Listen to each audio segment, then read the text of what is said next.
Hello and welcome to the Jewish Heretics podcast. This is the official podcast of the United Jewish People's Order. We are a progressive Canadian Jewish organization that's been around since the 1920s. My name's David Wall, and I am the community's cultural director, and I'll be your host today. For this, the 22nd episode of our podcast, I had the honor of speaking to celebrated author and lawyer Saeed Teebi. Saeed is a Palestinian-Canadian writer whose debut short story collection, Her First Palestinian, was published in 2022. Born to Palestinian expatriate parents in Kuwait, Teebi emigrated with his family to Canada in 1993. He resides in Toronto, Ontario, where he works as a lawyer. Her First Palestinian was shortlisted for the 2022 Atwood Gibson Writers Trust Fiction Prize and was a runner-up for the 2023 Danuta Gleed Literary Award. In 2025, Saeed's heartfelt, inspirational nonfiction book, You Will Not Kill Our Imagination, a memoir of Palestine and writing in dark times, was published by Scribner Canada to rave reviews. Saeed and I had a wide-ranging discussion touching on topics such as the role that intergenerational trauma has played in shaping his worldview, his journey as a writer and lawyer, his dedication to expressing an uncompromised Palestinian identity, and the difference between hope and imagination during a genocide. Here's our conversation. Saeed Teebi, how are you today? I'm doing well. Thank you, David, for having me. I'm happy to be here. And thanks for agreeing to be on the podcast. On this podcast, we like to talk about origin stories. Sure. As in, where did you get your superpowers, your radical superpowers? You were born in Kuwait to Palestinian parents. Your father was a successful doctor there. Your family was forced to move to the U.S. during the first Gulf War, and you immigrated to Canada in 1993. Can you talk about some of the things you inherited from your parents in terms of your worldview? We learned, for example, in your book that your father was a kind of private poet. Anything that comes to mind? Sure, yeah. So, look, as you said, I was born to Palestinian parents in Kuwait. And you would think that, and probably logically, that as somebody who's from a diasporic upbringing, we would have been very heavily taught about our background. And to a certain extent, we were. We were told, however, only the basics, I would say. We were told that we were Palestinian, that we had a cause that was just, namely to be able to return to Palestine, namely to have Palestine be free. But we weren't told anything more than that. Kuwait, the place where I was born and raised until the age of about 12, is a place that welcomed lots of Palestinians to live and work there, because it was a country at the time, and the time is sort of post-1950s to the time we were there, which was, until the 90s or the beginning of the 90s, was looking for essentially people to do labor, people to act as teachers and doctors, but it wasn't giving citizenships. And that, combined with my family's history as Nakba survivors, made for a sort of precarious feeling that I think a lot of Palestinians shared at the time. And so for my father and my family generally, we were very guarded, or rather they were very guarded about what they told us children about Palestine, about who we are, about how we want to express ourselves to the world. That was something that was essentially a private matter for us. And while we were proud of that point, it wasn't something that they elaborated on for fear that, as children, we might, with our loose lips, upset the wrong person, right, and end up somehow dispossessed of this country that wasn't even ours. And a second dispossession was essentially not something that they wanted to contemplate for themselves or for their children. So it was a very closed off type of upbringing. one that while we were very much a part of society, it was only among fellow Palestinians that we were really allowed to talk about our identity much. Mm. And you had, in terms of the development of your own politics and the expression of your Palestinian identity, that came later. A sort of, you kind of had an opening up.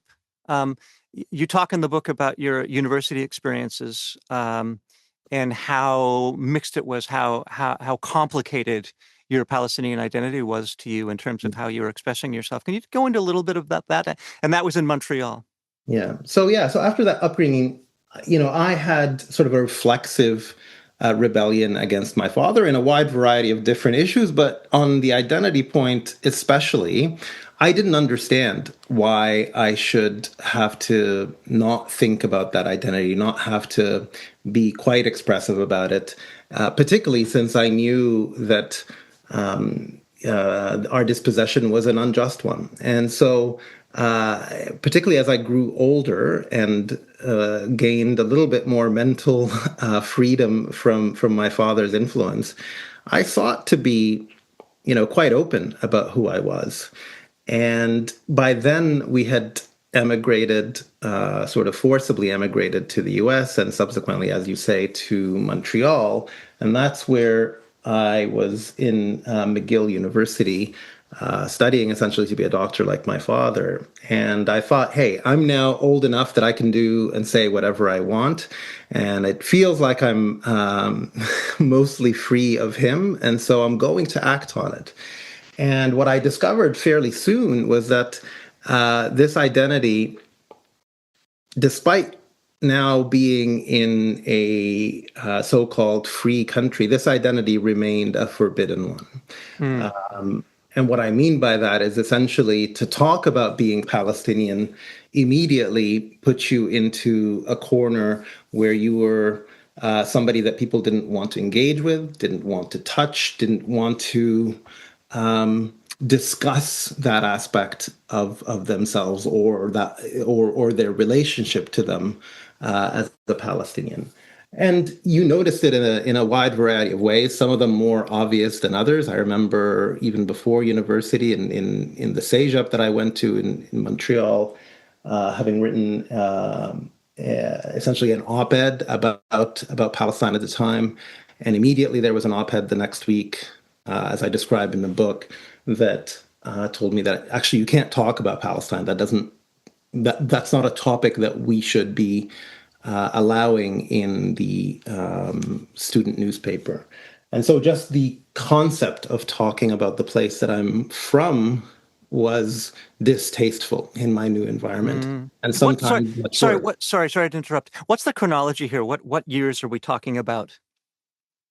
We are talking. So I enrolled in McGill in 1996, and so I would have been in CEGEP in 94, 95, something like that. Right. So it's quite a bit of time ago, but I don't think things markedly improved over the years. I would say the improvement in how comfortable it is to become Palestinian was ironically something that happened as a byproduct of the genocide, and it took that kind of very overt level of destruction to make people much more aware of the injustice that was taking place on Palestinians being affected on them.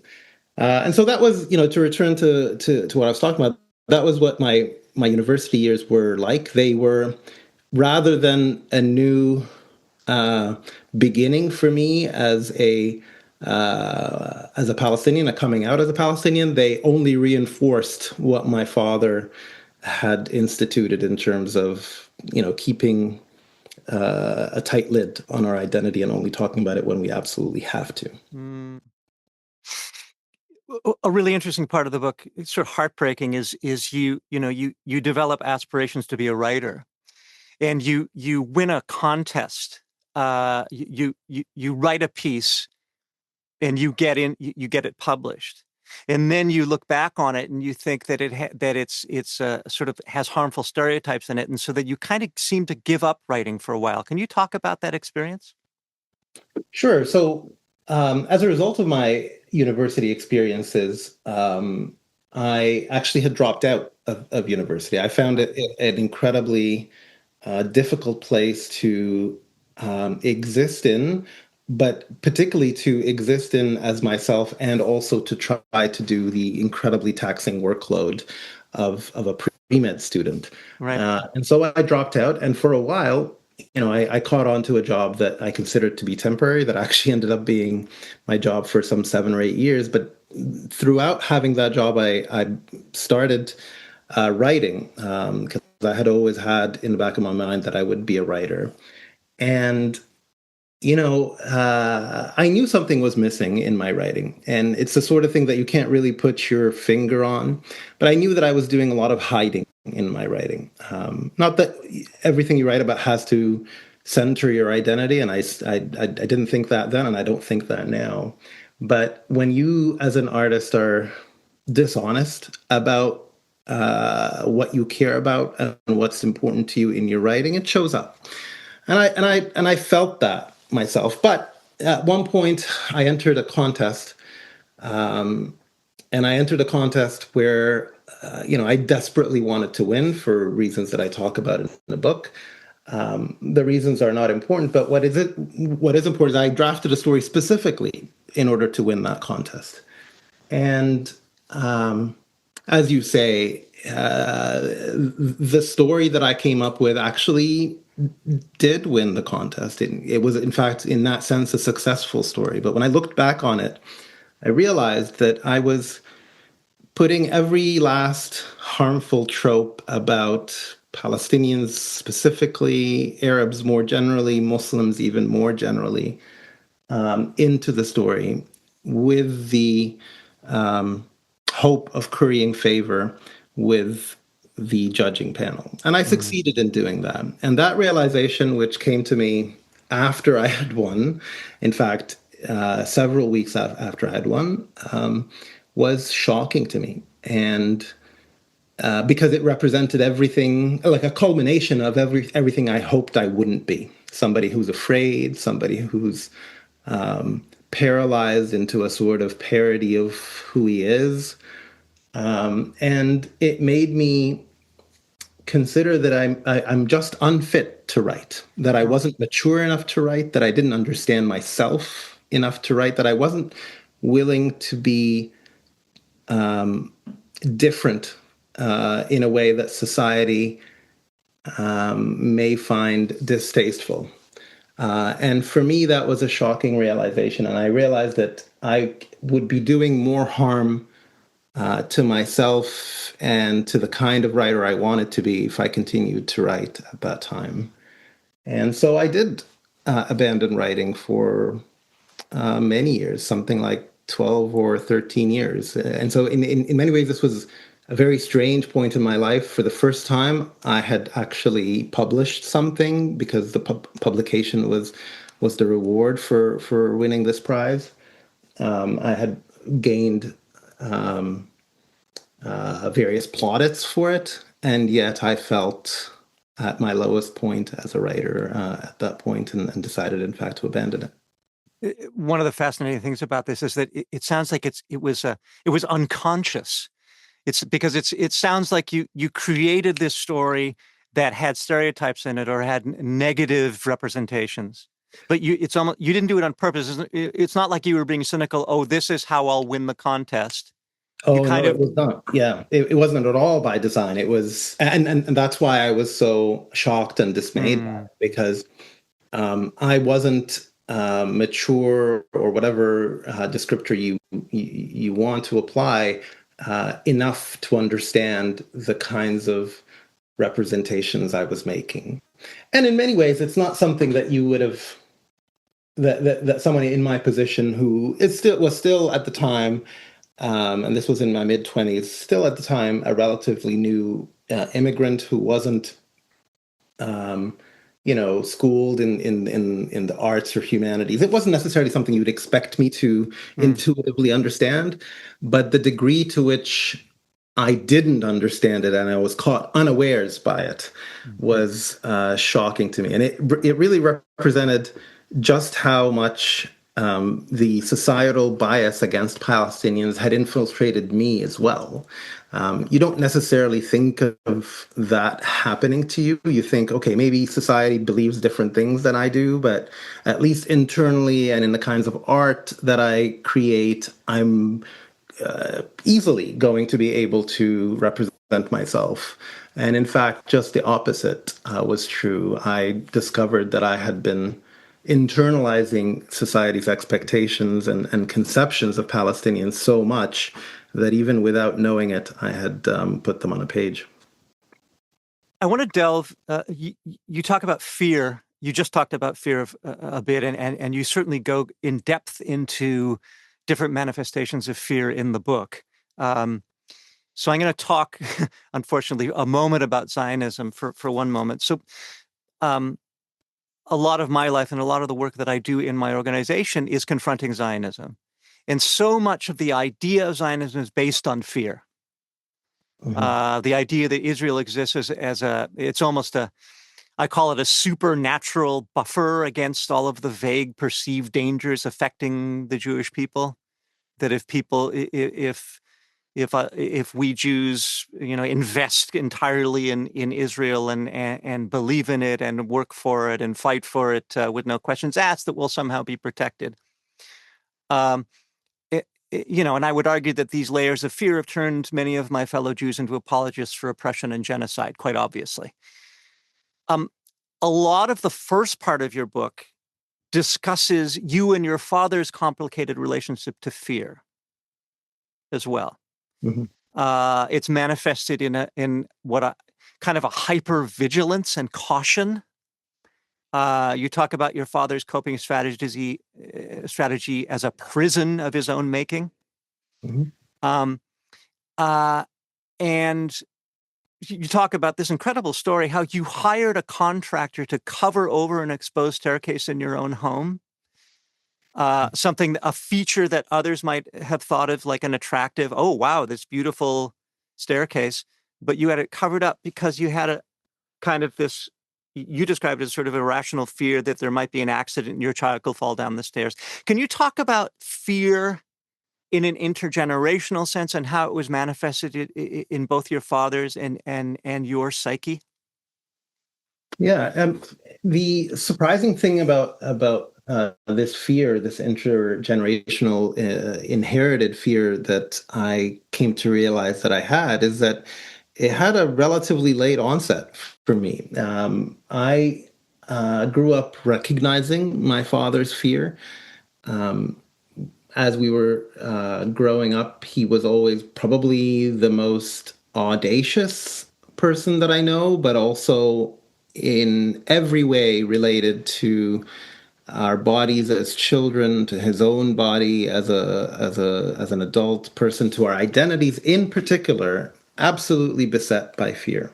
He couldn't fathom us being close to balconies. He couldn't fathom us being close to um, bodies of water, anything that might endanger us in any way. I recount a story about how one of his proudest moments of me, and I still remember it so vividly, was when I, on my own, managed to avoid, ingesting some pills that were lying on the ground. He thought that that might have been a possibility for me. To see some loose pills, like medicinal pills, and just put them in my mouth. Um, and so for me, growing up with that fear, I came to realize is something that he inherited from his own parents, who were, as I mentioned earlier, Nakba survivors, and in fact had a hugely traumatic event that led to them having this kind of bodily fear everywhere, and being concerned because of their precariousness as displaced persons, as persons who are stateless, concerned constantly about what might happen to them or their bodies. And I realized during the genocide, as I started seeing the pictures of the bodies of Palestinian children falling from buildings every day, climbing out of the rubble, dismembered in various ways. I realized that I had unknowingly, again, a lot of things happened to me, it seems unconsciously at first, and I only realized what it was later, that I had developed this fear as well. I had developed an incredible, almost paralyzing fear of what might happen to my own daughter's body. And I talk about that in the book, about how debilitating it was, enough to, as you say, consider walling up a beautiful staircase in my home just to avoid the risk that she might be hurt. I had transferred the fear that my father had, which was triggered via the genocide, to a fear that I now had, and I had to own and confront and somehow build my life around it. And that's the kind of intergenerational heritable fear that is difficult to let go of. And it really dictates a lot about your life. That fear dictated how my father wanted us to speak about our identity. It's also dictated what a lot of modern day Palestinians are motivated by when they shy away from talking to the media, for example, or when they use words that don't describe exactly what they want to describe because they're afraid of all the consequences that might befall them. Well, it's interesting. I think there's a difference between a very rational kind of fear, that kind of thing, which is like, well, I don't really want to, it's pretty obvious that if I talk about my Palestinian identity or I talk about the genocide, that all sorts of stuff can happen in reality, day-to-day life. But there's this other thing, and I can relate to it, my Ashkenazic Jewish upbringing. There's there's this kind of cliche that my relatives and that all of us, even I, are, quote, superstitious, unquote. Mm-hmm. Like we're always worried about this and having to spit 3 times and all this stuff. And it kind of reminds me there's a similarity, and it comes from trauma, and it comes from an intergenerational, like real physical manifestation of, you know, for us, I suppose it's the Holocaust and pogroms and this terrible history. And I see that reflected in Palestinian identity in terms of the Nakba, in terms of all of the ramifications of the oppression of the Palestinian people written in your body. That's what it reminded me of. Yeah. Fascinating. Another theme that you really explore amazingly in your book is complicity. I need to ask, this is coming from complete ignorance. Are you still a practicing lawyer? I am still a practicing lawyer, yeah. I wonder, because that's interesting. Your relationship to the profession is really complicated in your book. There's a startling part in your book, for example, You Will Not Kill Our Imagination. That's the book I'm talking about, in which there's this chapter where you switch pronouns and start addressing the reader directly as you in the second person, in order to confront, to challenge us, the reader, to explore ideas of complicity. And it ends up feeling very damning, as if you're both confronting the reader and yourself. As you describe working at a business that's complicit in genocide through silence and coded inter-office dynamics. And I just want to read a brief excerpt. You say, quote, "In the day-to-day, your tender spots with your job feel calm enough that you could disregard them. But in flashpoints, and there are always flashpoints, they pulse with heat. They become impossible to go on ignoring." So you're using the you pronoun. Can you talk about this choice? Why you switched to you in the chapter? And is it still nonfiction? It feels almost allegorical, that chapter, to me. Yeah. So I wanted to write a chapter that dealt with complicity, and I wanted to talk about my own complicity, because I don't think you can write a book like this where you talk about your life as honestly as possible without addressing your own complicity as well. But I also wanted to bring that complicity into focus for readers of the book, because if you live in the West, one of the things that we've heard a lot is that you're complicit in the genocide, and it's true, you are complicit. But I don't think enough people think about it and personalize it in the way that they should. And so I wanted to personalize it for people.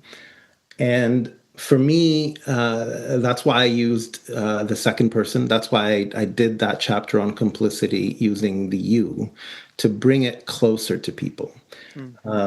by putting them into the situations that I was in as somebody who works in a complicit environment. And for me, the you, if you notice, there's another you in the title of my book, You Will Not Kill Our Imagination.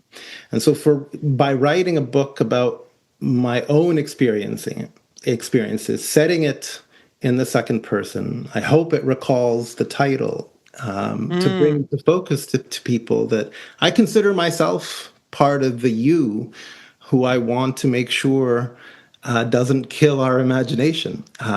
Our complicity makes us always people who are involved in the project of trying to psychically end the dream of a free Palestine, and I wanted to essentially do both, bring myself into it and talk about my own experiences in a way that also complies with my legal obligations as a lawyer, my professional obligations as a lawyer, while at the same time bringing the reader into it, and it served as, I think, a good method to bring us all together in complicity. Yeah. Because it's important to be very cognizant and feel very close to your complicity so that you're able to reject it as forcefully as possible. And yeah, I don't know if it worked in the way that I wanted to. I hope it did, but that was why I cast it that way.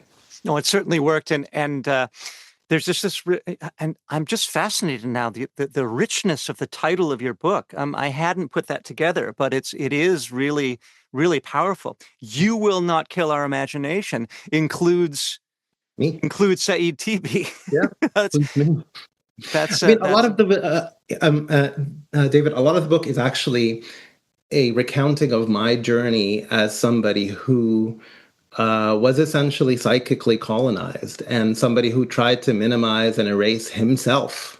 So I was complicit for many years in that erasure. Now, obviously, I was also fighting against it, but I'm not.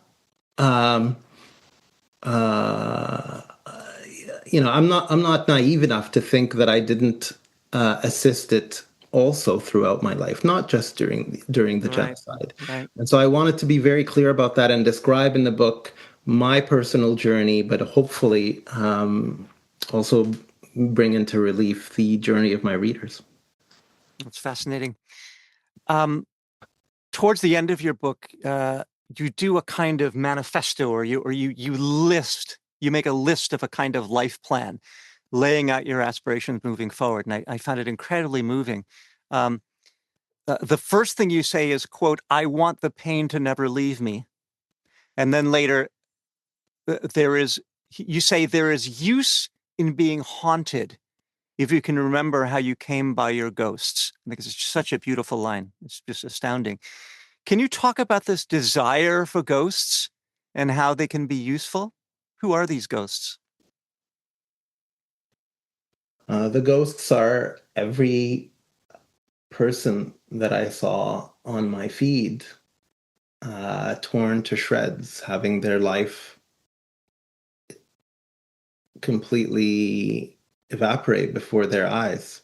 Their life, their families, their livelihoods, the places where they lived, uh, all these people and their expressions and their cries, and the phone calls that I received and made, and the stories that I heard. All these are, for the most part, ghosts, and they are painful ghosts. And the thing that is most natural for us as human beings is to want to forget, is to want to not think about those things. But to the extent that we brought those things into the world by being part of states and systems that have allowed them and have perpetuated them and have um, given them additional runway to happen, then I don't think we have the luxury of wanting to forget. I can't afford myself that luxury to forget. Mm. So that's what I mean about wanting to remember them.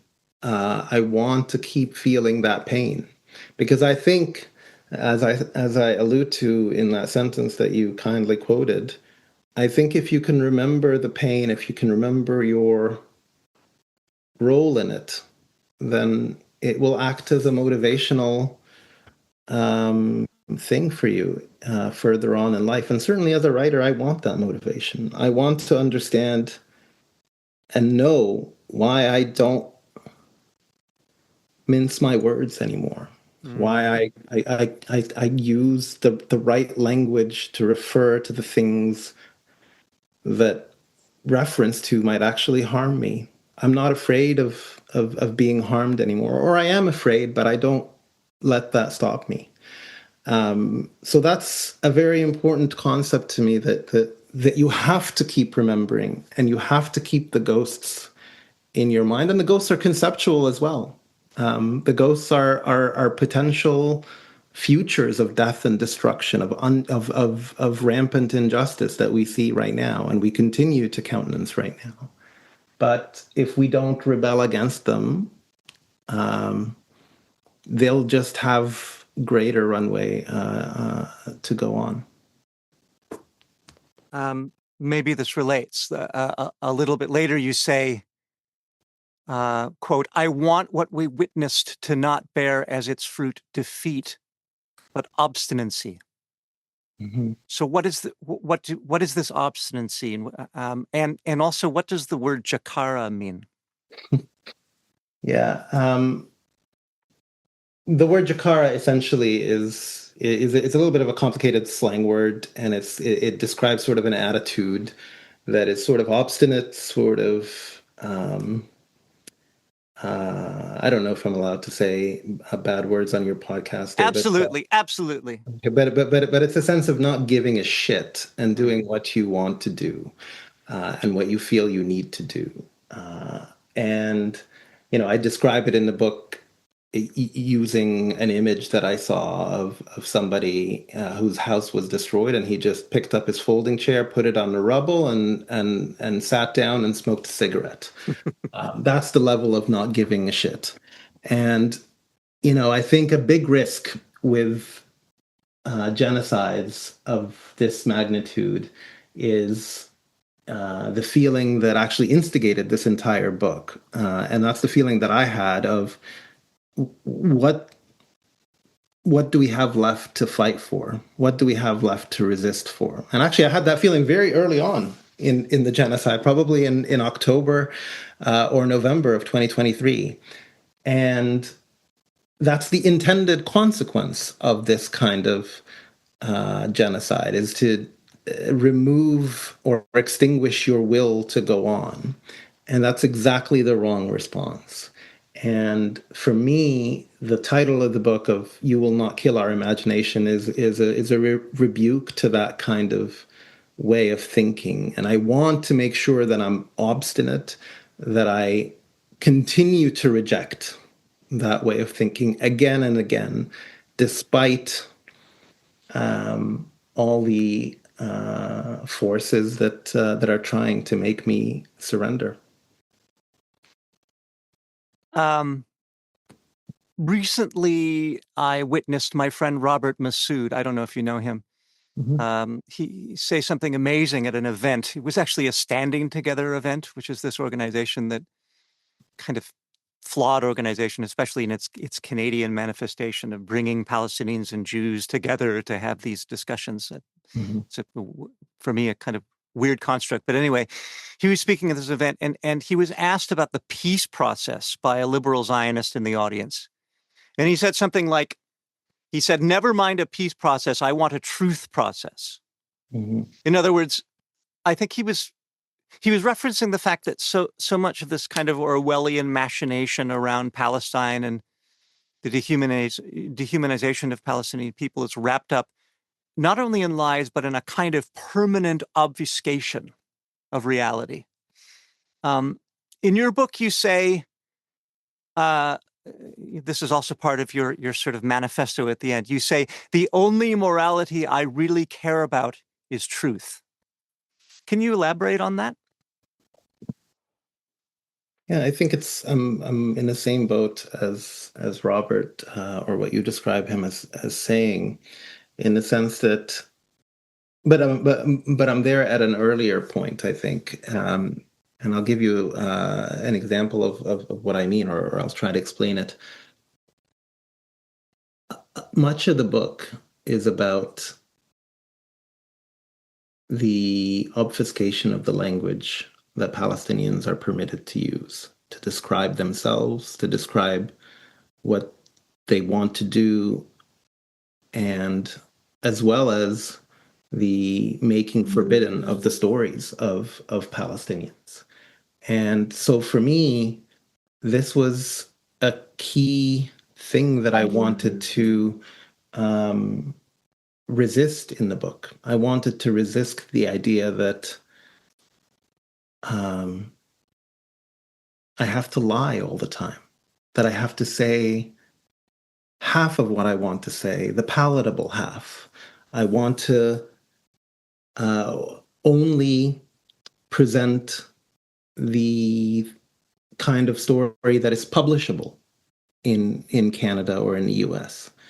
I don't want that. I want to be able to tell exactly what I believe. It's the only reason anybody engages in any kind of art, is to express oneself. And if I'm going to limit myself, I'm going to limit the stories that I'm going to tell, well, there's absolutely no point in considering myself an artist or a writer.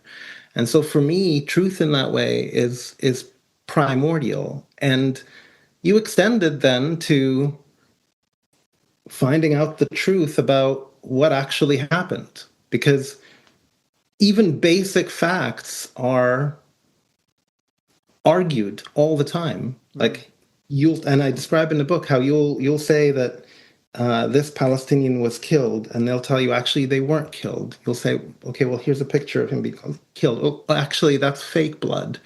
Or yes, he was killed, but he was killed by Hamas. Or yes, he was killed by Israel, but but he was a terrorist. Like like in fact the very concept of telling something is disputed, is impossible, and so we start telling only the most palatable stories. So, for example, I mean, it's right that we all know who Hind Rajab is, right? Yes. She's the most. She's almost the platonic ideal of a Palestinian victim, right? She's 5 years old, was by herself in a car, and was shot to death by so many hundreds of bullets, right? So, but she is not. The reason we know her so well is because she is that perfect victim. But there are many other stories that Palestinians can tell and want to tell that have even a slight level of complexity, have a slight level of unpalatability for Western audiences that they can't tell. And so that's why, for me, it's very important to prioritize truth and prioritize me specifically as a Palestinian writer telling the truth. And anybody who is interested in telling a Palestinian story or telling a story of what's happening over there should be primarily interested in guarding most jealously the truth. You have to start there, otherwise you can't go anywhere. I know it's an incredibly mixed blessing, to say the least, but it is fascinating to me that your book, full of so much truth, and I'm thinking of other books like Omar El-Akkad's book, One Day Everyone Will Have Always Been Against This, that these are books that have now been published by major publishing houses and all over the world, and are being greeted with this, with success in quotes. So that's a positive development. But because you were saying that you're sick and tired of having to tell lies to get published, but at this time, but I guess that's a function of an ongoing genocide, that it had to come to that in order to have these kind of books published. Yeah. Well, I mean, the institutions and big publishers are institutions just as much as, the UN or the government is, right? The institutions are always the last to come along when there is a massively disruptive type of event that people want to talk about. And so it took a genocide for many institutions to start becoming more willing to accept a different narrative.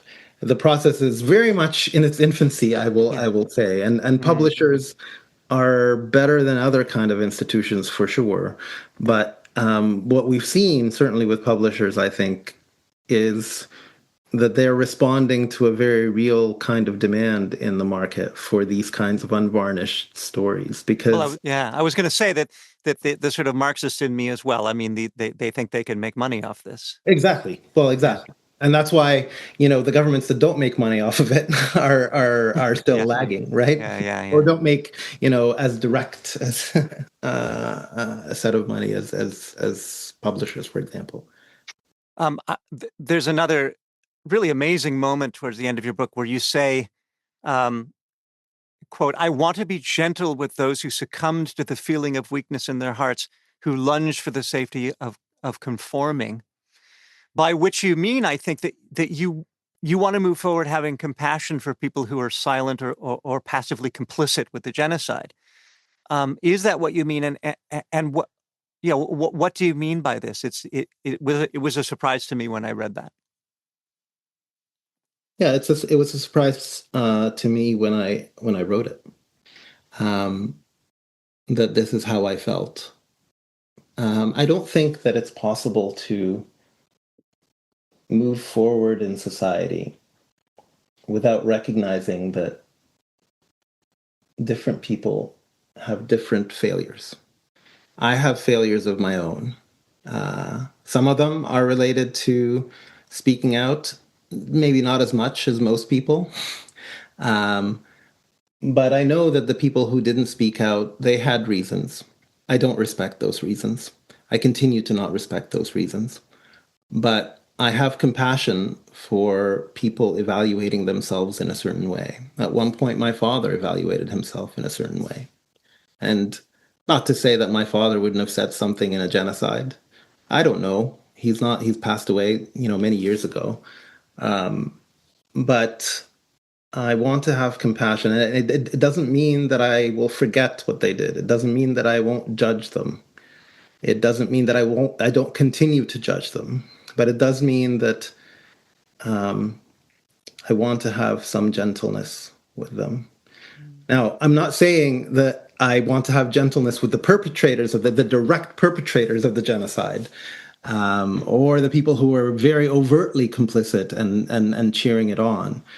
But the people who felt one way but felt they had to stay silent, I definitely want to be gentle with them. I mean, you know, if we aren't going to be gentle with people like that, it means we're not going to be gentle with about 98% of the population, unfortunately. Yeah, and We'll that's be, part of it for sure. And that's part of it for sure. Yeah. yeah. Yeah. Uh, um, at the very end of the book, you differentiate between hoping and imagining. You say, "I want to never hope. I want to always imagine." This is a fascinating statement because hope per se is such a go-to idea in the face of war and oppression. Like we have to keep hope alive, kind of thing. What do you mean? What's the difference, and what are you imagining? Well, I mean, this might be just me, but I don't find hope to be a particularly propulsive concept.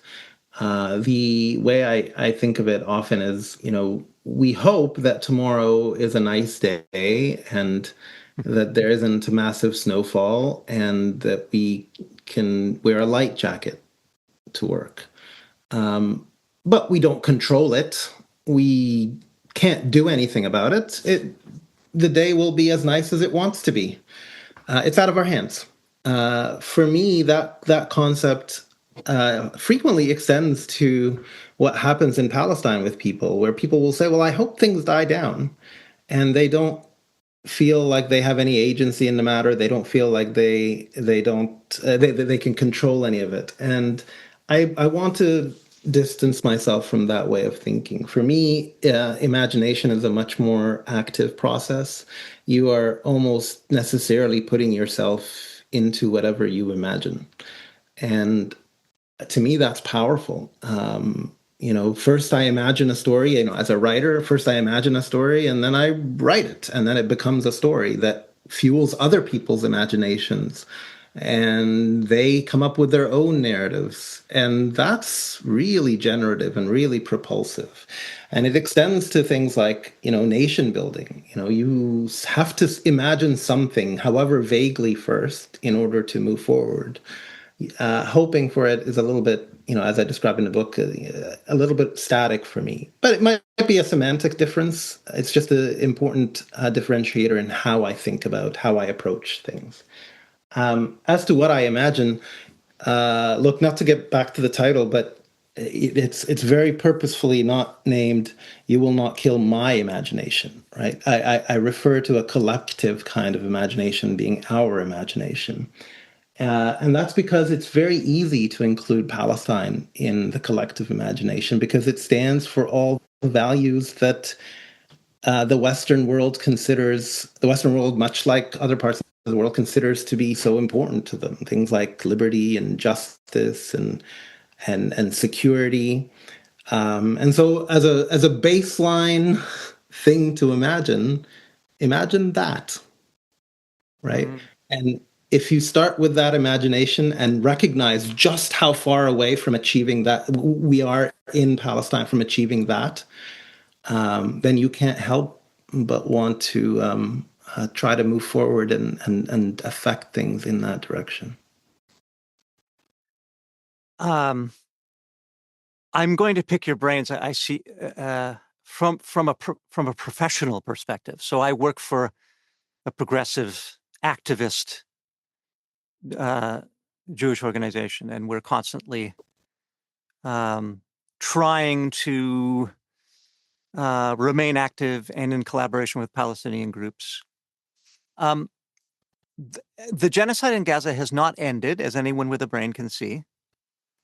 What do you make of the lip service being paid to Palestinian humanity by Canadian politicians?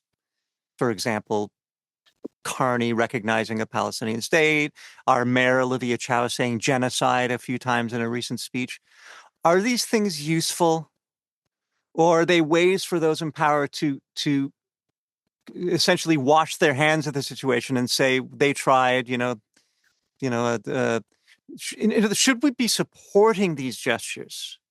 I have some activist friends who I trust saying, yes, it's best to look at what politicians are saying and doing right now and to build on that by encouraging them and don't dwell on the past. And then there's others who are saying basically, F you, Olivia Chow, you've said nothing for 2 years, or you've expanded police powers, or all these things you've done to be harmful. So were you heartened at all by the raising of the Palestinian flag at City Hall, for example? Or are these things just empty and distracting? Why not both? So I think these gestures are largely empty, but I think my attitude toward them is to say thank you. What's next? In the sense that for many people, including many Palestinians, the raising of the flag is a huge moment where their identity is affirmed. And as a Palestinian, maybe I don't feel that way, and I didn't attend the flag raising ceremonies, but who am I to tell those others who've never seen a site like this in their life and never expected to see a site like this in their life in Canada or the US? Who am I to tell them that they shouldn't rejoice in it? Because clearly there has been a change there. But politicians are, in this case, trying to do the minimum to throw some kind of bone to their voters while actually keeping the structural problems intact. And so for me, you can say thank you, but there were about 5 or 6 things that we needed more so than the recognition of a Palestinian state. Can you please make sure that you have sanctions against Israel? Make sure that you treat it as a pariah state. Make sure that you cut off diplomatic relationships. A whole bunch of things that are infinitely more meaningful than the recognition of a Palestinian state